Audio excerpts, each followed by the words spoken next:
Então, bom dia a todo mundo. Hoje nós estamos celebrando o último dia do ano litúrgico. Nesta 34ª semana do tempo comum, o sábado encerra o ano litúrgico. Hoje já temos as primeiras vésperas do tempo do Advento, inaugurando assim o novo ano litúrgico, nos colocando já nessa expectativa de preparação para a grande celebração da primeira vinda do Senhor, aguardando a sua vinda definitiva, mas sempre atentos à sua vinda permanente, a cada dia na nossa vida. Iniciamos em nome do Pai, do Filho e do Espírito Santo. Amém. Levantai, ó Deus, o ânimo dos vossos filhos e filhas, para que, aproveitando melhor as vossas graças, obtenham de vossa paternal bondade mais poderosos auxílios. Por nosso Senhor Jesus Cristo, vosso Filho, na unidade do Espírito Santo. Amém. Então, hoje, para a nossa meditação, nós temos o Evangelho de São Lucas, capítulo 21, do versículo 34 ao versículo 36.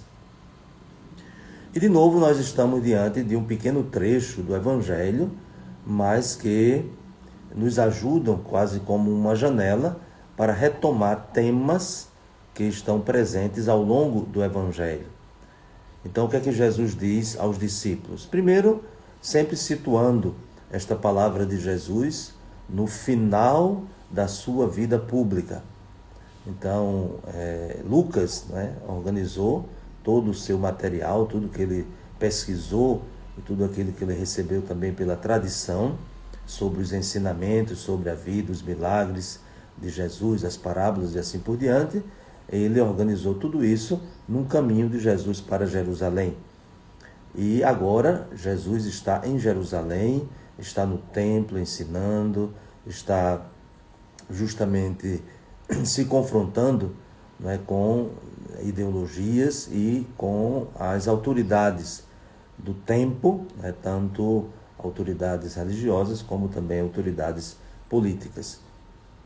E Jesus lembrava, nesses últimos textos do Evangelho, no capítulo 21, de dois acontecimentos fundamentais. O primeiro, aquilo que vai acontecer 40 anos depois da destruição de Jerusalém, e também apontando para a conclusão de tudo, a conclusão da história com a sua vinda definitiva. E, portanto, diante desses ensinamentos de Jesus, agora Jesus vai insistir em atitudes. Os discípulos precisam ter cuidado. Então, a palavra de Jesus, a advertência de Jesus, sobretudo diante de situações que são muito exigentes. Tomai cuidado para que vossos corações não fiquem insensíveis. Aqui é muito interessante a gente recuperar o significado de coração na Bíblia, desde o Antigo Testamento até o Novo Testamento. Também nós podemos dizer que uma das características do coração é a capacidade de discernir. E, portanto, tem um elemento racional, porque muitas vezes para a nossa cultura o coração é o lugar das emoções. O coração parece que é símbolo de afetos intensos, naturalmente. Mas para o horizonte bíblico, o simbolismo bíblico, o coração não é simplesmente o símbolo de emoções, sem descartá-las nem excluí-las, mas o coração é, antes de tudo, o lugar para decidir, o lugar para refletir, para ponderar, para pensar. E, portanto, Jesus aqui chama a atenção dos seus discípulos para que eles não caiam justamente nem no desespero, que se manifesta num sentimentalismo, nem numa insensibilidade, porque é como se tivessem sido blindados diante das situações. E aqui Jesus coloca três fontes de insensibilidade, ou seja, três realidades humanas que podem impedir essa visão lúcida da realidade e, portanto, prejudicar a capacidade de decidir, de discernir. Primeiro, Jesus fala a insensibilidade por causa da gula. Então, o excesso de busca de prazer na comida, a gula significa isso, Onde está o defeito? Não é no comer simplesmente, mas no buscar o prazer pelo fato de comer.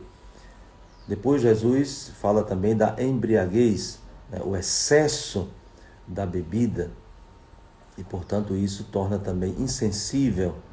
E aqui vejam que a insensibilidade é no que diz respeito à capacidade de ponderar, de decidir, de discernir. Não é a insensibilidade no sentido de não ser capaz de sentir, porque na verdade sente.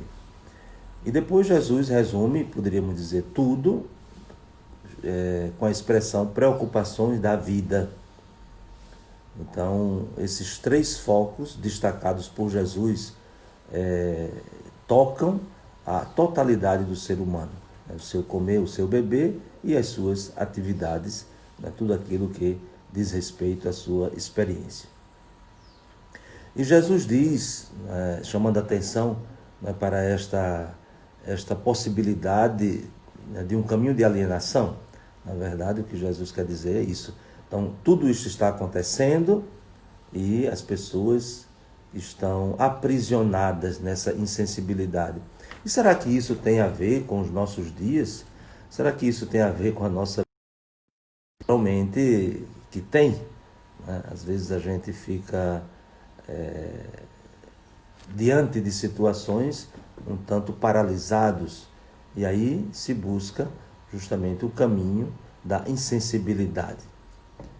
E por isso Jesus adverte os seus discípulos e também a nós: ficai atentos e orai a todo momento, a fim de terdes força para escapar tudo o que deve acontecer e para ficardes de pé diante do Filho do Homem.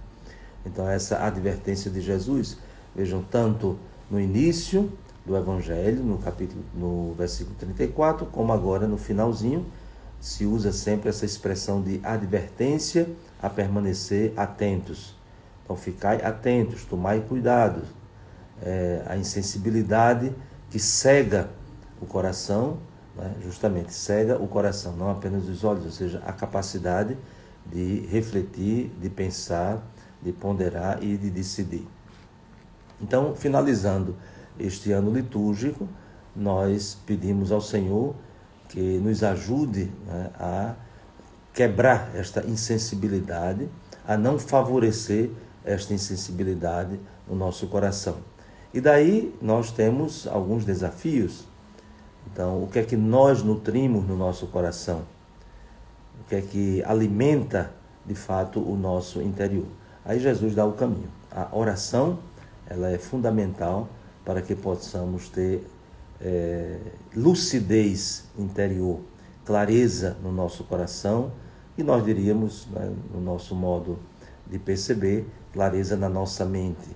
Mas vejam que na Bíblia, como nós já lembramos, o coração, ele é também o lugar das faculdades da mente.